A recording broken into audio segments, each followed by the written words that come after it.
So again, welcome everybody for joining in this weekly session. I think we are having some good discussions, so we will continue and please continue providing your feedback. It has been great talking about markets at the end of the week. So let me quickly start with how we see the markets, and so I will just quickly share my screen. Um, so again, as we discussed last time, I think last week original agenda was that we were sitting on the top of the, I think, all-time high in the market on if you look at S&P 500 or whether you look at Nasdaq. So either of them, I think we had a decent amount of correction, but I just wanted to make sure that everybody still understands the bigger picture that we are still sitting on a very small correction from an all-time high. And as we remember, it was a fun statement. I think somebody had said on Friday when we said Friday was the correct start of the correction last week. And we have been trying to figure out what's going on. Is of course there have been a lot of news. Like if you may have seen this news before the correction started, that retail euphoria is uh, too much, which came in Bloomberg, like Morgan Stanley analyst had said. So this was a great way to, I think, understand that yes, there have been too much of inflows into U.S. equity. We were also talking a little bit about technical analysis, if you remember, that there has been a bearish divergence on RSI when these new highs were made. So my first reaction to this was it's a technical correction, which probably is still true based on what we are seeing from these levels that we were overbought. We had too much euphoria, and people were building up to Nvidia earnings, and that was, I think, the final weight when they said, okay, now we are running out of reasons to continue going up. This is one way to probably interpret what is happening. But on the other hand, I think what we should also see that it is a very consistent flight to safety, whether it is S&P 500, whether it is Nasdaq. We saw Bitcoin having, I think we can have a separate discussion because this is a bigger topic. Much bigger drop. We had a lot of consolidation, and this was probably the first deep correction in this whole bull market. We have seen this before, to be frank, means not as severe, but we had seen it after the ETF launch and when we had consolidated around 72K. I think the big correction at that time was from 72K to around 50,000, which is of similar percentage ratio, I would say, which we are seeing now. So either way, what I'm trying to highlight here is that it was a kind of a flight to safety. And what I was looking at, I think somebody had asked me, like, what are the other parameters to look at? We were also looking at something like what is the reverse repo, like we I don't know if we discussed last time, but it was sitting at one of the lowest, like the short-term overnight money parking. So we were actually all the liquidity was sitting in the market, which is the short, even the short-term money, and we have seen that it is kind of now going. It is kind of a flight to safety where we have seen almost the rise of, I would say, $180 billion in this reverse repo. And just to show you, by the way, other picture, which is the 5-year chart. So we have been continuously draining this reverse repo since the peaking in late 2022. So this is interesting to see that, yes, we have a lot of money chasing risk assets. We are probably sitting on a technical correction. And the other thing which previously, when we had seen like a one big other thing which we were observing was the yen carry trade we had discussed last time. And it was still definitely one of the factors you can say, because this fall was also steep. And as we had seen in August last year, this can impact a lot of, deleveraging. So this may have triggered a little bit. But what we had seen on another time, another correction reason, if you see late November, was rising yields, which was not the case this time. So if you see the yields was going up at that time. Now it is the data which we came out is mostly softening of the economy. We are seeing unemployment numbers going up. We are seeing the inflation not coming as threatening. Even today, the PCE number came out all right. Uh, Previously, I think the manufacturing numbers were a little softer, even though they are not as bad like and I think today we had also discussed in our WhatsApp group that we have Atlanta Fed talking about potential contraction for the first time. And this is very surprising, to be frank, because till now the projections were of the order of 2% economic growth, and now they're talking about negative growth, which is definitely a big shift in sentiment. And I think that is another factor which we have to keep in mind, that we are sitting on an all-time high. We were looking at probably a technical overbought conditions, which resulted in kind of a correction. And today we have seen suddenly, especially with the PCE number coming in line, and GDP coming low, I think, and bond yields are definitely coming down. So probably people are now thinking of again, as we always say, bad news is good news for market, because now people are starting to predict probably this is a good time where Fed will start considering rate cuts or a QE, and that is a kind of a balancing factor to where we are today. So this is, I think, overall take on where we are now. One quick thing which happened, which was important, was Nvidia. To be frank, Nvidia earning had nothing bad. Yeah, of course, the growth rates are not expected to stay at those levels. Even then, we had discussed a little bit in WhatsApp group that the growth rates are amazing. They're still like year on year growing at 70, 80%. Market was probably too over leveraged. And I had made this comment earlier also that the initial reaction is always about the money flow, about the leverage. It's less about the fundamentals of it. And we will only know by end of the week where the trend are. And I think, to be frank, there is no trend set up right now because we are probably still just recovering from the initial shock where the market went down steeply yesterday, and today it has been recovering. And so I think overall, it looks like a market which is still not made up its mind in terms of whether it's a correction which is ready to be bought into, or whether, and we are sitting on reasonably good support levels. Either in, I think Nasdaq had a much bigger fall, but it also bounced back very nicely today. So overall, I think it's looking like a week which we had in terms of correction being over, and now coming back to before, like again, as I said, now we are trying to, we will take questions in the chat as well as we can, you can raise your hand if you have anything specific. But let's look at the Bitcoin itself, because that is, I think, a lot of people are concerned about how deep the correction was. And the primary reason for that is the change in the money flow, because there was a lot of hype around MicroStrategy buying. After that 2 billion convertible bond was done, uh, people realized that that was completely absorbed by Bitcoin outflows. So now let's look at this chart. So if you see that we have been seeing very significant inflows, these are the green bars are representing the net inflows and the red bars are representing the net outflows. And especially since I think uh, election and pro-crypto government, which people were expecting, the inflows were really, really high.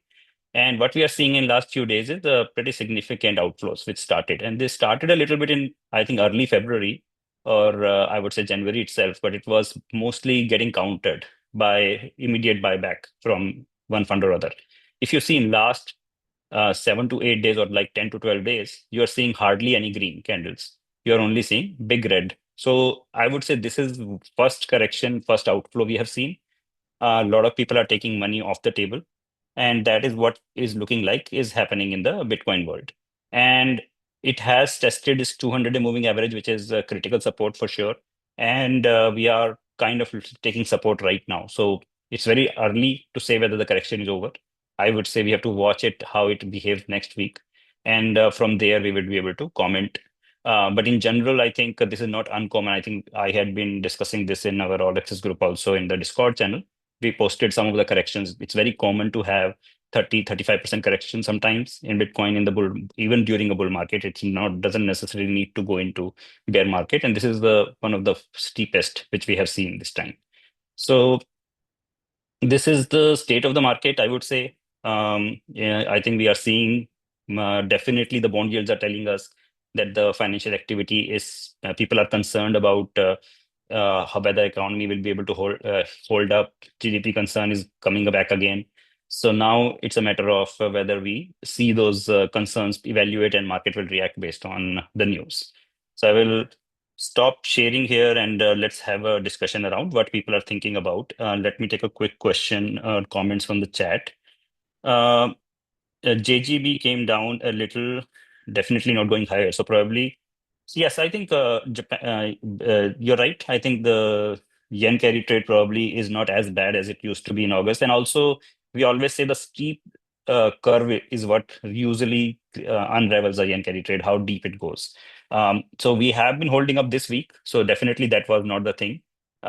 Money is, as we looked at the reverse repo growing, we do see that money is flying to safety and parked overnight rather than being deployed. I think there may be other reason, maybe there are concerns around whether this is the uh, peak. And I think as we also saw the news, by the way, if we, let's not forget that the tariff was when originally tariffs were announced for Mexico and Canada, we had a big drop, and then it was delayed.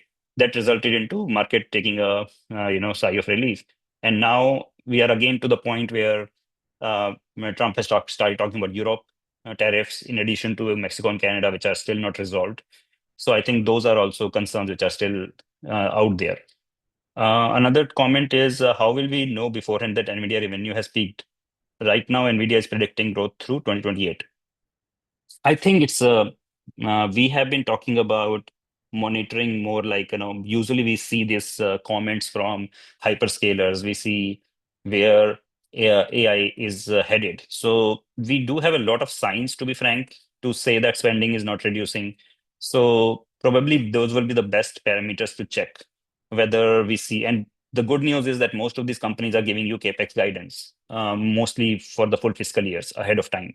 And I don't think any of the hyperscalers have found any better way to justify their capex outside the data center growth and the GPU being the leader in that space.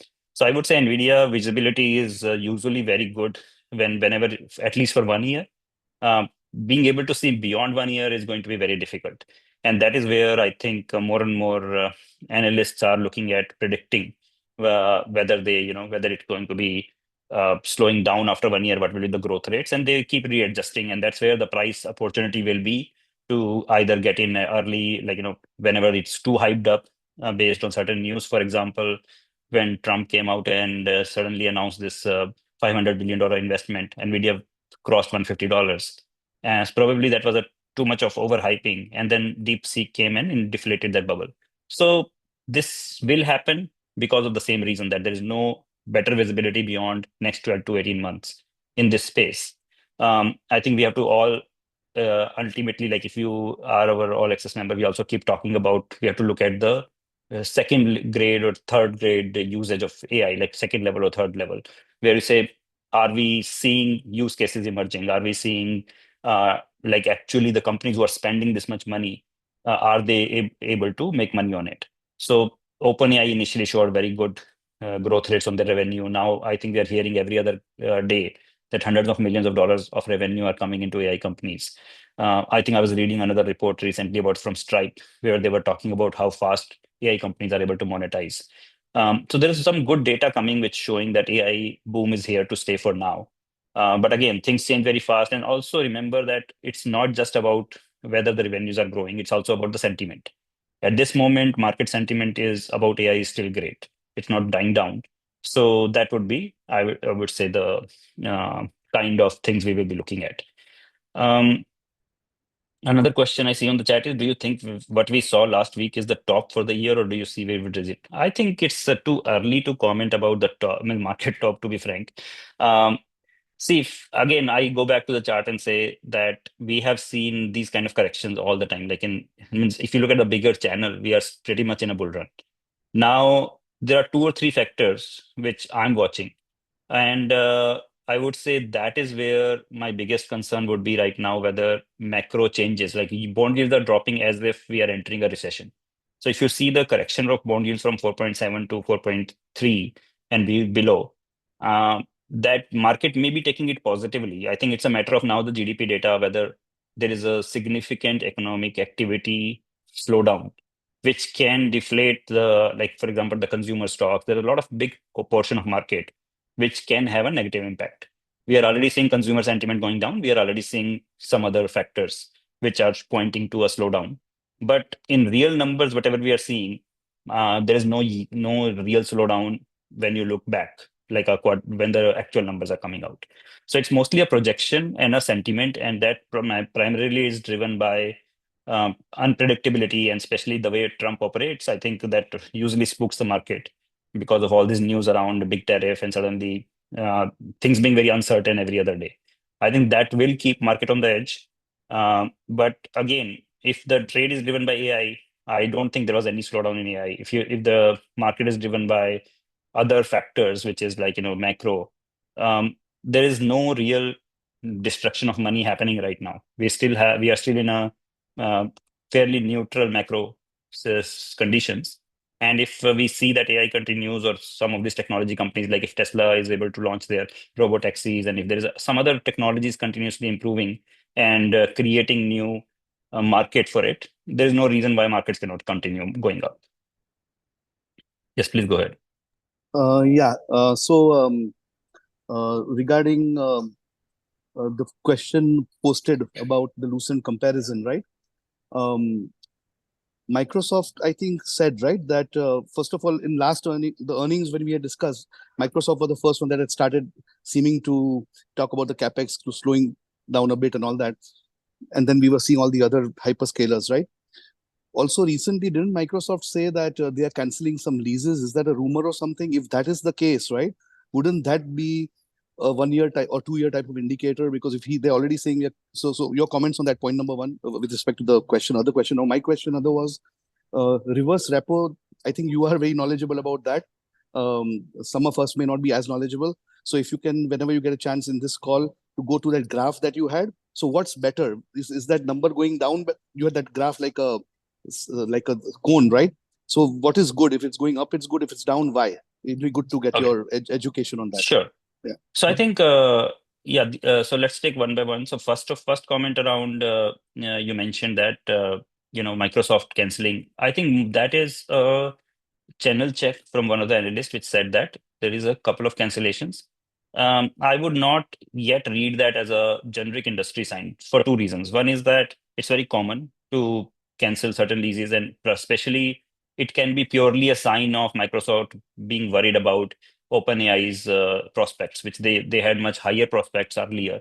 And now I think we are already seeing a lot of comparison is coming between the even Grok 3, which has started only 1 year ago. It is beating some of the benchmarks, and people are giving very good reviews. A lot of other competitors have emerged, and definitely DeepSeek has dented the image of OpenAI, saying that they are the leaders in this space. So I would say Microsoft specifically has a very heavy correlation in their spending to OpenAI. So let us not forget that. And to counter that news, there is another news going around is that Meta is looking for a $200 billion data center deal. So they are actually looking to still expand, and there's a lot of data which is coming in that there is no lack of demand for continuous growth of data centers. Thirdly, I think we also talked about another news which came out is that Salesforce gave a $2.5 billion contract to Google or something like that. So there's a lot of big deals happening outside Microsoft. Google Cloud is expanding. XAI, which is developing Grok, is spending a lot. If you see the release when Elon Musk did the live stream of Grok 3 launch, he talked about quadrupling the GPU cluster in the next 1 year.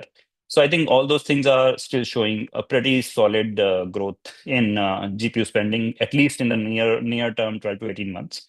And as we discussed earlier, it will be very difficult to predict beyond that. Means I'm not claiming that we know anything better than all the analysts. Also, I think there was a recent report from Morgan Stanley analyst projecting the growth all the way up to 2028, 29. So I think one of the comments in the chat was that NVIDIA is predicting growth till 2028.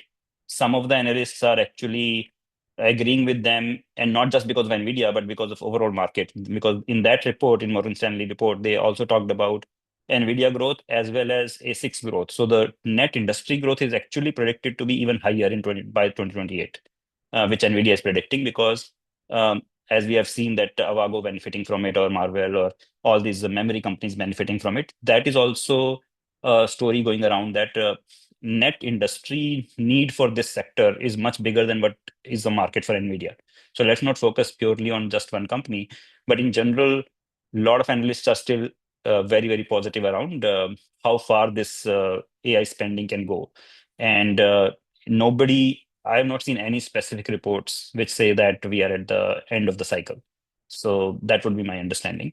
Um, Another comment I see in the chat is, do you have any insights about? Okay, so let's move to crypto a little bit. I think that's going back to, I think the question is related to stable coins and Stellar Lumen. So as I mentioned before, I think stable coins are growing very fast, which is definitely, especially in the new era, wherever you see that like the US government is becoming pro-crypto. Stablecoin means I have been personally has used heavily for last 7, 8 years.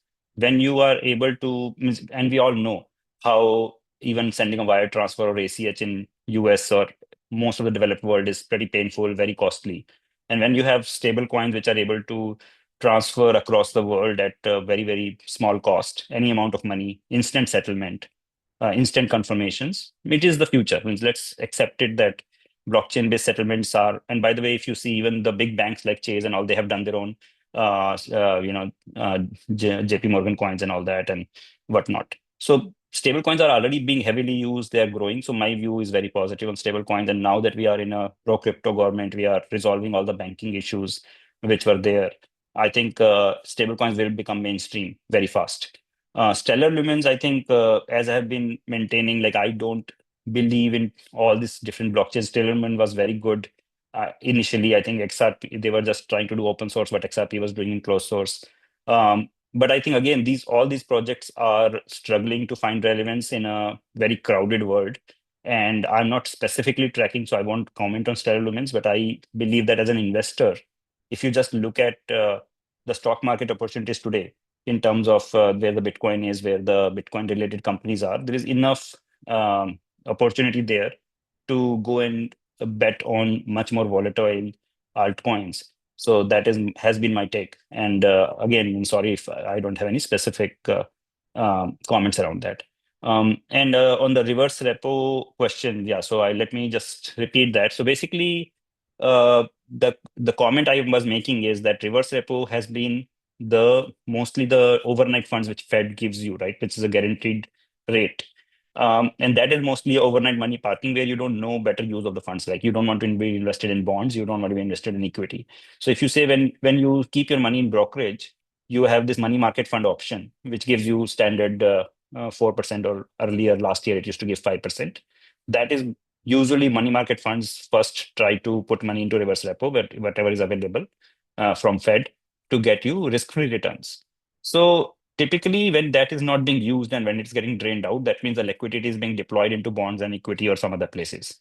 So when we see that dropping, and also Fed also controls it. They do, when they want to drain out the liquidity, they offer less of reverse repo, or they offer more of reverse repo to drain out the liquidity. So these are monetary instruments used by Fed. But what we have seen recently is that Fed has been losing money continuously because the amount of money they were lending overnight and borrowing overnight and paying this interest was more than what they were earning on their own assets. So Fed has been in negative so they have been reducing their outstanding reverse repo. So that was one reason why liquidity was coming back into bonds. That helped the treasury a lot because treasury was not able to. It means we are doing a too heavy debt refinancing and our debt is growing as we keep reading about. So I think that was one tool which Fed used to help treasury. Now I think it's a matter of how much people are looking for. It's a demand and supply balance. How much Fed offers and how much people are looking to park. So usually one thing to track is that if it is rising, that not only Fed is willing to offer that, but secondly, that means they are trying to drain the liquidity out of the market. Secondly, the people are willing to use that facility. So that is what represents that money is flowing into reverse repo overnight market. So it is we are currently in a state where reverse repo has gone to around 280 billion or so as we looked at. So that amount of money can again flow into the market.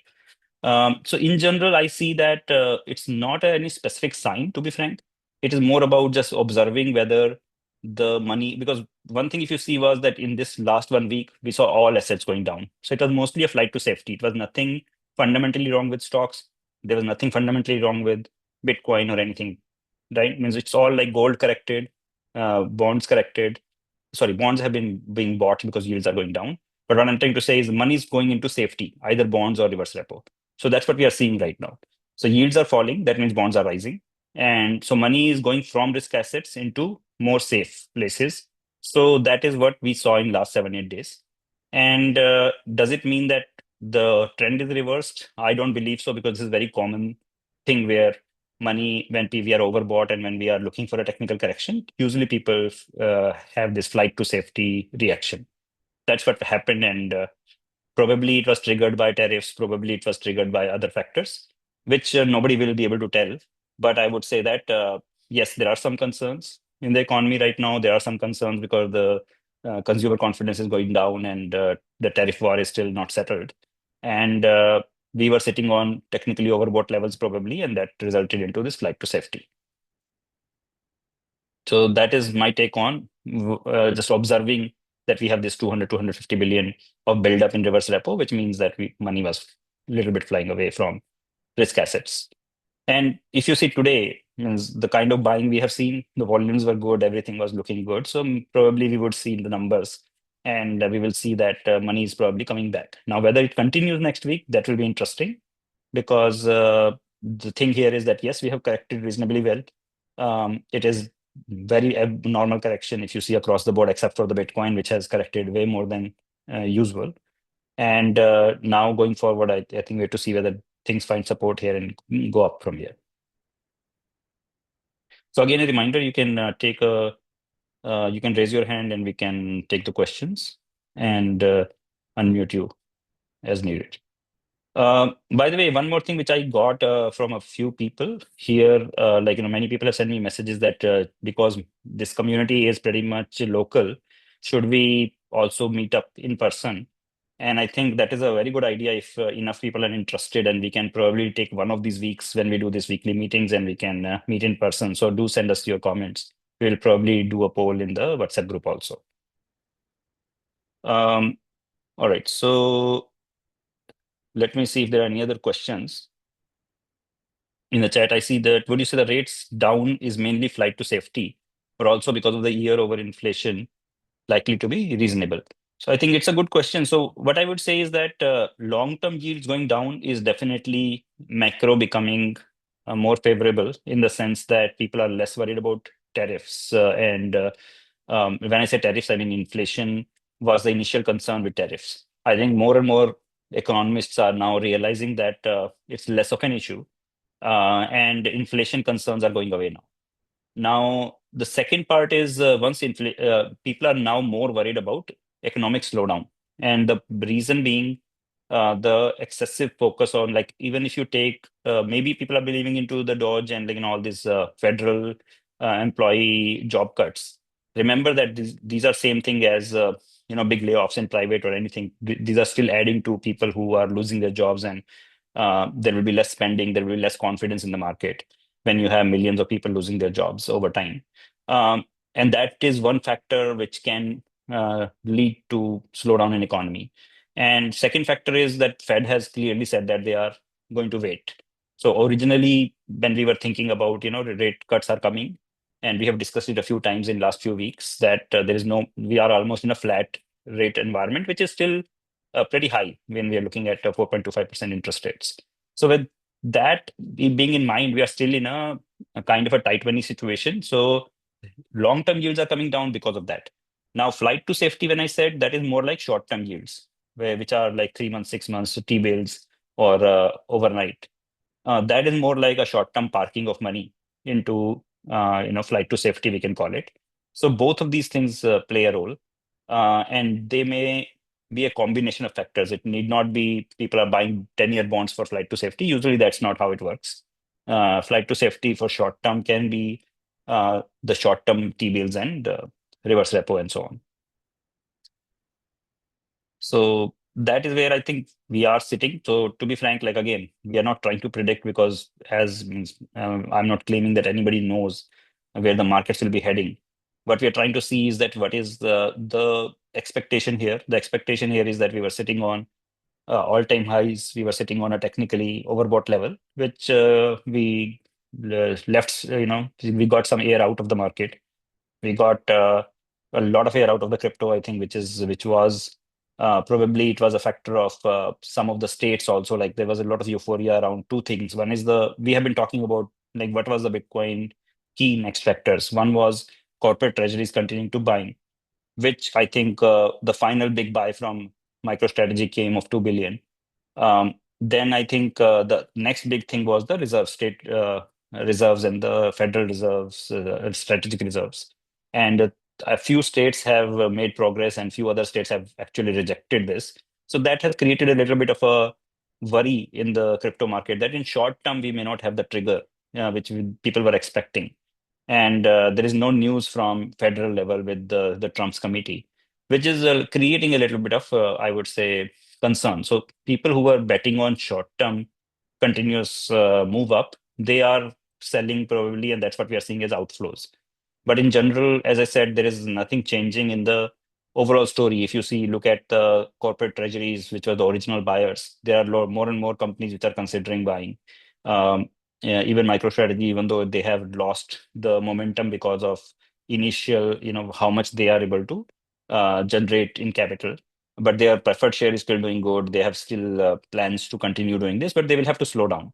So that is what I would say has created this kind of outflow, and this can reverse pretty quickly if people see value again, because now we are sitting at a price level which is very little above the net average of the last year. I think some of the analysis is coming in saying that the net ETF purchase was at a $78,000 price point across, if you look at all the inflows, and that we almost corrected to that level, and now probably all those people are out who were late to the game, and now I think we are going to see how it works. But I think technically we are sitting on 200-day moving average, which is not a bad place to take support in any correction, and that is true for almost, like, if you look at Nvidia's, Tesla's of the world, if you look at Bitcoin, anything which has gone up too fast, that has usually comes to the mean. This is why it's very popular indicator. 200-day moving average is a very, very popular indicator in technical analysis world.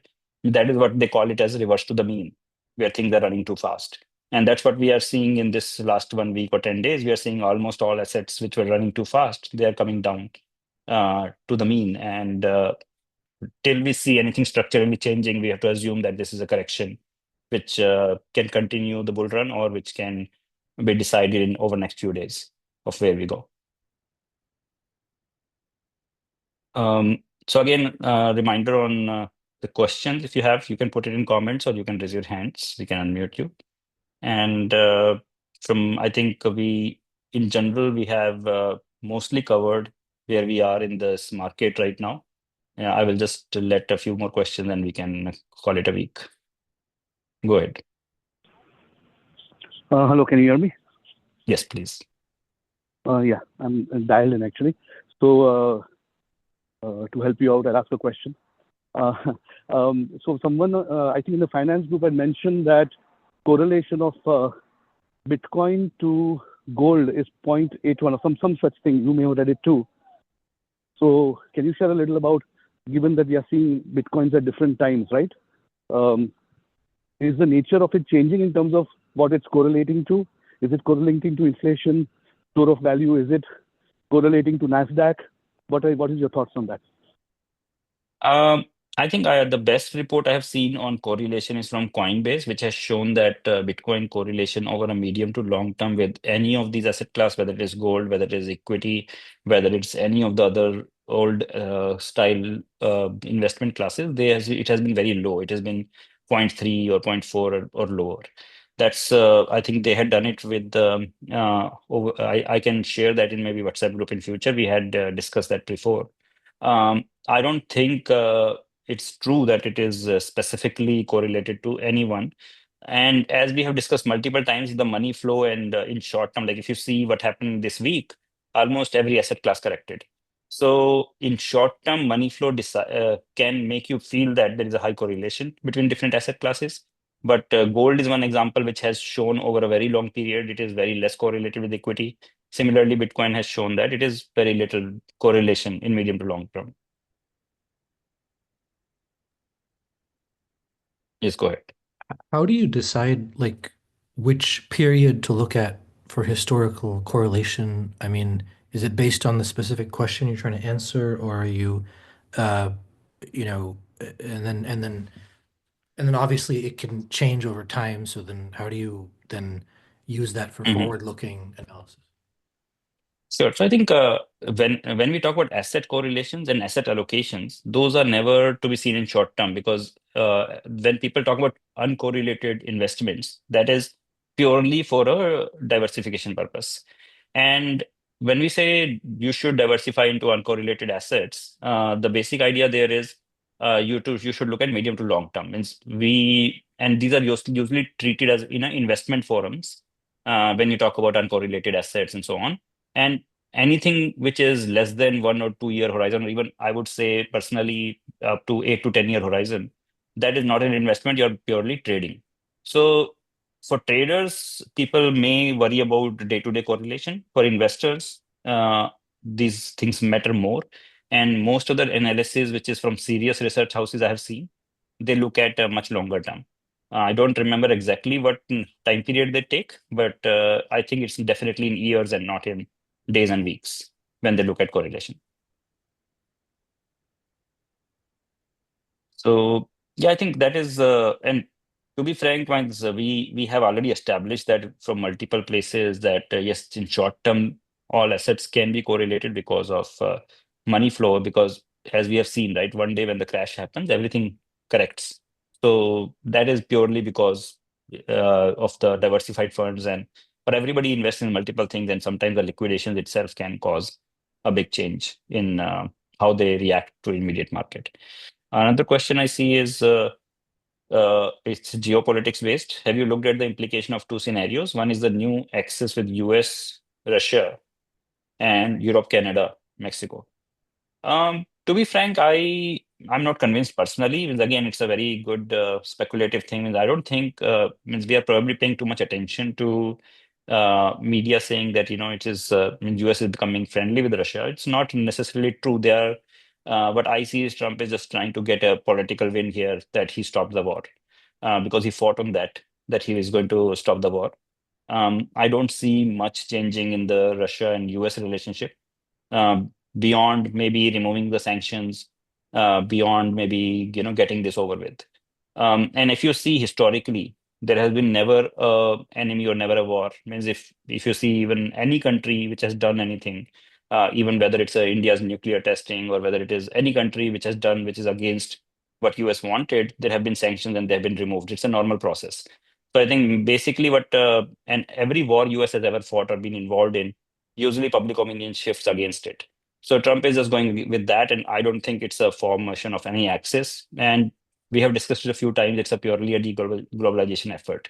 I think now we are moving into a space where there is no axis or at all.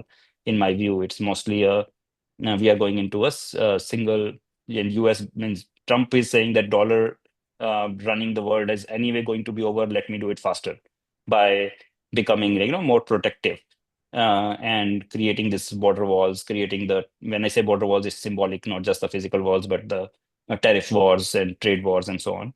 So basically, you can pull the plug very fast and say, yes, anyway, globalization may not sustain. So we rather do it at our terms rather than somebody else is doing it. That is one theory where people are supporting what is happening.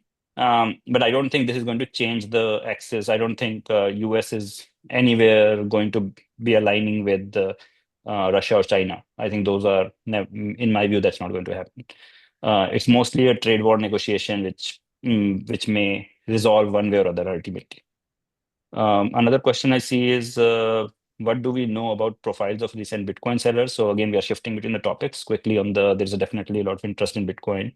So profiles of Bitcoin sellers and buyers, uh, I would say at this moment, it is very difficult to say because most of the outflows which are driving it right now are coming from ETFs, which were the prime reason we went up from 25,000 or $40,000 was a range before the ETFs were launched to 100,000.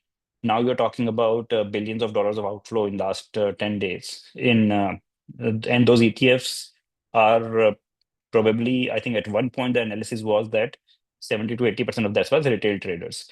So probably if we assume that analysis, so there may be heavy retail selling. um, I would be very surprised if the institutional buyers who bet on Bitcoin only recently, because institutions are much more slower in taking these decisions, they came in slowly, and I would be very surprised if there is a heavy institutional outflow through ETFs. Um, so that would be my guess again. On-chain analysis is useless once we have this. So while these ETFs and all are very useful in bringing new inflows, they are also not useful in chain analysis because now you are only going to see BlackRock or Fidelity selling or buying. You will not be able to know who really bought, and that becomes a proprietary information of these big funds. And that's the unfortunate reality of the modern Bitcoin world. So it will be very difficult to predict that. So that would be my take. But I think it's a matter of yes, it might be means the level of selling we have seen can be representative of some big funds. There was another theory going around that we had pretty huge arbitrage trade between Bitcoin futures and Bitcoin spot. And what we have seen in last 2 to 3 weeks is that the futures position outstanding has reduced, which was a huge leverage being built. And that has gone down from, I think, 17, $18 billion outstanding to a more like 13, $14 billion outstanding. So it might be as simple as a uh, deleveraging of the futures position, which accelerated this drop and which accelerated this sales. It's less about fundamentally somebody selling. It can be some bigger arbitrage funds which are probably closing this because futures premium has gone down in recent times. So overall, I would say we had been in a very heavy optimistic scenario for Bitcoin, which is kind of deflated now with this correction.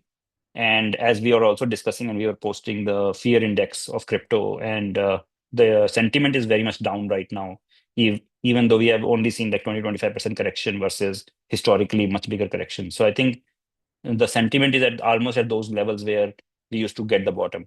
So that is where it was still yesterday. Of course, today we must have seen improvement in sentiment. So overall, I think to answer your question, I think it's cannot be sure with the ETF outflows. But what we can say is that there are at least these two things we know that the ETFs were selling, which can be mostly retail or some institutions, but the institutional outflow might be because of the futures deleverage happening, where we had seen the open interest in futures coming down. There's a question on where do we see the BTC specific sentiment. I think I can probably show there are a couple of places. Means you see, again, I was looking at CoinGlass. They have a pretty good metrics. And also, if you are familiar with CoinMarketCap, they have their own index. So there are multiple places where you can see these kind of things. So let me share the screen once more. So if you see the CoinMarketCap on the top, they have, and they also explain how they track these things and what are the parameters they take into account. So all these are, again, sentiments are not scientific things. Everybody has their own ways of mapping it. But this is what these are some of the things. If you see, we are at a much lower level in sentiment than in all of last 2 years. The current level is showing based on their sentiment. Means again, even if you're not believing in their specific philosophy, what you're seeing is that at least based on their own normalized metric, it is at lowest. So those kind of things we can see. And I think CoinGlass also has these kind of things if we go to their page. So there's a lot of metric here which they shared. So you should look at CoinGlass and CoinMarketCap are good places for getting crypto data and a lot of Bitcoin data, which is free for using. And there are some other proprietary things which have membership options also.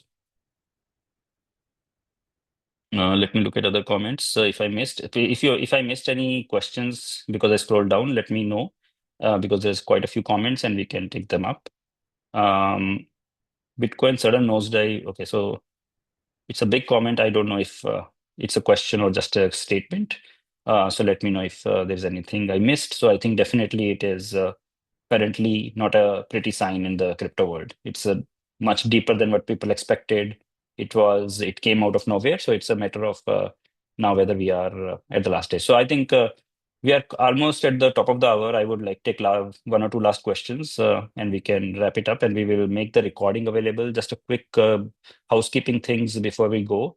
One is that, as I said, that we will put up a poll for a potential in-person meetup. I think a lot of people have been sending these messages and requesting one because all of us are in the Bay Area in the community. So it is actually a good idea. We can do maybe some interesting discussions in person. So one of these weeks, if people are interested, we can convert it into in-person meetup. And the second thing is do share your inputs on what topics you would like to take up in these kind of calls. So let me take one or two quick questions in the meantime. Okay, so Raman, anybody else is there? Otherwise, I can go. Go ahead. Okay, so I'll for fun, I'll ask one BTC and one non-BTC. So with respect to the first, so just a segue to that correlation idea you gave, answer you gave. So over time, over last number of years, you've been following Bitcoin. Has that correlation concept been similar, or has there been a changing nature of that also, since Bitcoin is such a new animal? Okay, so I'm just asking sub question to you, that last explanation. And the other question about Bitcoin is, so tomorrow if some good news came, right, that David Sachs with the Trump is going to do something about Bitcoin, it can even shoot up, I would guess. So that's my Bitcoin question. What's your answer about that? And second question is about non-Bitcoin. You talked about money destruction, right? When things really go in a certain way. First, it may be good to elaborate on what is destruction of money. Sure. Okay, so that's that. All right. So let me quickly say about the Bitcoin part. It has been, if you look at the last 5 years, 10 years, 15 years, any more than 4 or 5 year cycle, it has been the top performers across all asset classes. It has definitely not been correlated at at a higher level, because no asset class has come even anywhere close to giving the returns which Bitcoin has given. So that itself tells you the longer term correlation is probably very minimal. And short term, as we discussed, that when COVID crash happened or any kind of stock market crash happens, Bitcoin always crashes because of the money flow always being correlated. So let's put it that I will just conclude that way.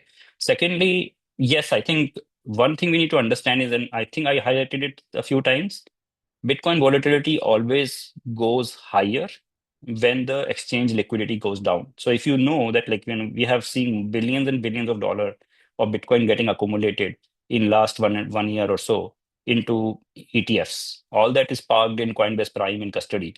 All that floating Bitcoin is now logged into a cold wallet. We are talking about almost $40 billion worth. And then we have the MicroStrategy kind of companies and a lot of companies who are accumulating. So the price movement is not based on certain size of how many people, how much was bought. It's about exchange liquidity. If the liquidity is low, price moves will be bigger. So if a good news come, if a state if they declare some kind of a federal strategic reserve, or even if, let's say, means Utah is very close to, I think Arizona and Utah are progressing very well on some of these laws for state reserves. Any of them become enacted, that will be a big boost, which is going to open up the next adoption curve we have discussed before. And just like it has fallen, I think it will move up very fast, because it's not about how much money comes in, it is about the speed of money. That's what determines price. So what we saw was speed of money being too negative in last 10 days, which created a bigger drop because of exchange liquidity being lower. Finally, when I said, I think what was the last question was of destruction of money. What I meant by destruction of money is that um, when you are adding money to the money is only growing all the time. So destruction of money can happen in multiple ways. One is that if you actually end up reducing your US outstanding debt, which is basically creating this whole M2, M3 money supply, that can reduce. There is no sign of any of these efforts being leading into net debt reduction or M2 money supply being reduced. Secondly, we are not seeing any overall destruction of, let's say, another way you can have money destruction is when you have this big risk assets like gold and equity, or which are the paper money as we call it, they going down significantly. So, and that's what we call deep corrections, right? When we say we are in a, like when we had a 2008 kind of a crash, or if we have a COVID kind of a crash, that suddenly the price goes down too fast. That's actually net money getting destructed because now the valuations are lower. And that creates a ripple effect across all assets. Right now, we have not seen either of these events, whether there is some signs of crack in, like, housing market is slowing down. There is some sign of crack in consumer sentiment, but there's no structural change yet. So that's what I meant by not seeing any such event where there is an actual net pressure on the money flows, and money destruction is not happening in any sector right now. Okay, so the one last question, I think we will just conclude after this. What does the contrast between Binance resilience and Coinbase drop in open interest reveal about institutional versus retail? I would not give, I think Binance, first of all, is not necessarily very transparent, and they don't follow all the regulations. So I will take their numbers with a pinch of salt.